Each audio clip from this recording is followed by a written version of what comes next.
अस्सलाम वालेकुम dear students, कैसे हैं आप। उम्मीद करता हूं कि अल्लाह ताला की फजल करम से आप खैरियत से होंगे। अच्छा, हम डायरेक्ट और इनडायरेक्ट कर रहे थे और हम इंट्रोगेटिव जो सेंटेंसेस है वो कर रहे थे।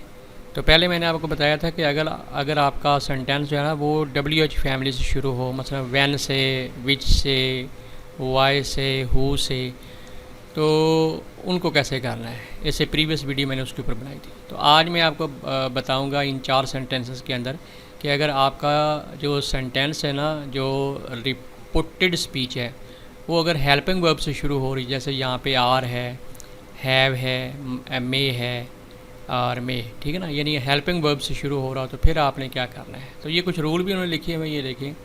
सवालिया फ़िक्रों में लफ्ज़ की बजाय हेल्पिंग वर्ब शुरू में आएगा, यानी ये ऐसे फ़िक्रे हैं जो हेल्पिंग वर्ब से सवाल शुरू हो रहा होगा। तो इसमें क्या करना है, कॉमर्स को ख़त्म करके इसकी जगह सिर्फ इफ़ लगा दें और डैट नहीं लगाना। अब इसको करना कैसे है, नंबर 1 पे मैं आपको बताता हूँ। शी सेड टू मी, तो सिंपल हम इसको लिखेंगे she asked me, asked me.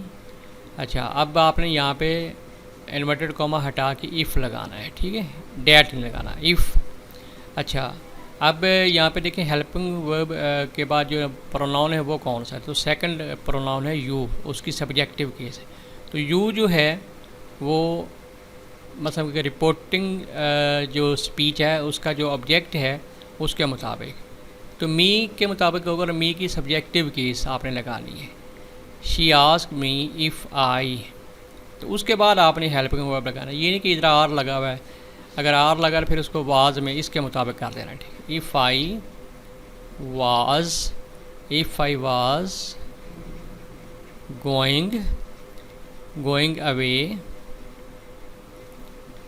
Today जो है वो डेट डे में कन्वर्ट हो जाएगा, डेट डे। सिंपल आपने फुल स्टॉप लगा देना, यानी क्वेश्चन ख़त्म कर देना है। She asked me if I was going away that day. इस तरह जो नंबर 2 है, the teacher said to the boy, the teacher asked the boy, asked the boy, asked the boy. अच्छा, अब इन्वर्टेड कॉमा हटा तो फिर क्या लगाना है, इफ़, इफ़ लगा रहे। अच्छा, यू, ये इसमें प्रोनाउन यू है, यू योर, ठीक है। तो यू इसको पहले चेंज कर लेते हैं, ये इसके मुताबिक द बॉय के मुताबिक होगा। तो बॉय का जो प्रोनाउन है वो ही होता है, तो ही लगे, इफ़ ही, इफ़ ही। अब हैव जो है ना वो हैव नहीं हम रखेंगे, उसको हैड, क्योंकि past tense is followed by past tense. If he had,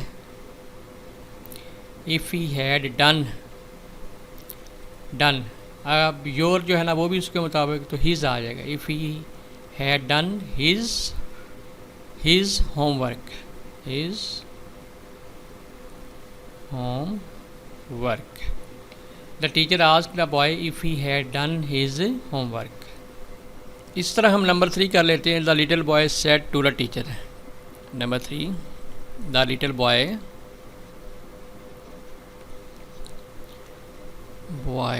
asked the teacher, asked the teacher. The little boy ask the teacher. अच्छा, आस्क द टीचर, अब देखें ये उसमें परमिशन ले रहे हैं, यानी सर का लफ्ज़ आ गया, तो आस्क द टीचर रिस्पेक्टफुली लिख ले, सर की जगह आप respectfully, RESPECTFULLY।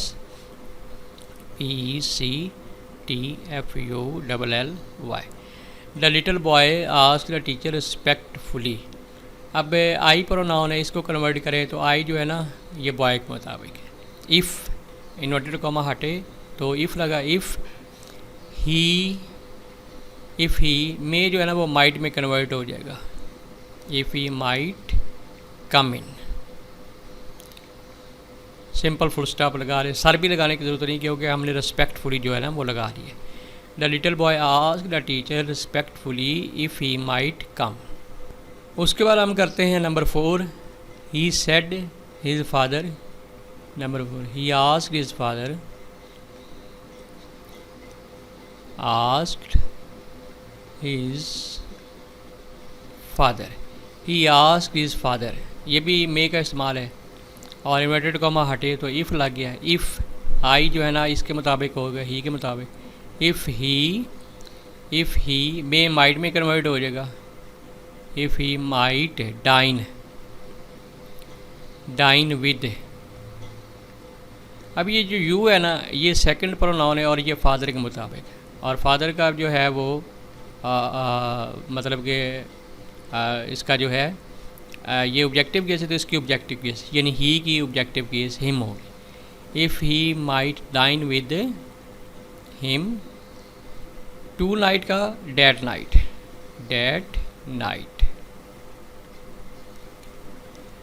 He asked his father if he might dine with him that night।